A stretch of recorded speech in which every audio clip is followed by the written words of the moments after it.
চাঁপাইনবাবগঞ্জে পলসা মহেশপুর পানি ব্যবস্থাপনা সমবায় সমিতির ১৯তম বার্ষিক সাধারণ সভা ও কার্যনির্বাহী পরিষদের ত্রিবার্ষিক নির্বাচন ২০২৫ অনুষ্ঠিত হয়েছে।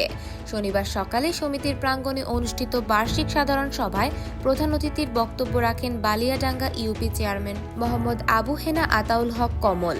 পলসা উচ্চ বিদ্যালয়ের অবসরপ্রাপ্ত প্রধান শিক্ষক মোহাম্মদ আবু বকরের সভাপতিত্বে সূচনা বক্তব্য রাখেন সমিতির সভাপতি মোহাম্মদ ফজলে রাব্বি রেনু। সভায় উপস্থিত ছিলেন জেলা সমবায় কর্মকর্তা মোহাম্মদ মোখলেসুর রহমান, উপজেলা সমবায় অফিসার মোহাম্মদ আনিসুর রহমান। এদিকে সমিতির উৎসবমুখর ভোট গ্রহণ শুরু হয় সকাল 10টা থেকে বিরতিহীনভাবে বিকাল 4টা পর্যন্ত চলে। সভাপতি ও সম্পাদক সহ মোট 12টি পদের বিপরীতে 16 জন প্রার্থী প্রতিদ্বন্দ্বিতা করেন। সমিতির মোট ভোটার সংখ্যা 1454 জন। সদর উপজেলা সমবায় অফিসারের উপপরিদর্শক মোহাম্মদ মতিউর রহমান নির্বাচন কমিশনার দায়িত্ব পালন করেন। নির্বাচন কমিশনার ফলাফল ঘোষণা করেন। নবনির্বাচিত সভাপতি হলেন মোহাম্মদ ফজলে রাব্বি রেনু ও সম্পাদক হলেন মোহাম্মদ আমিরুল ইসলাম।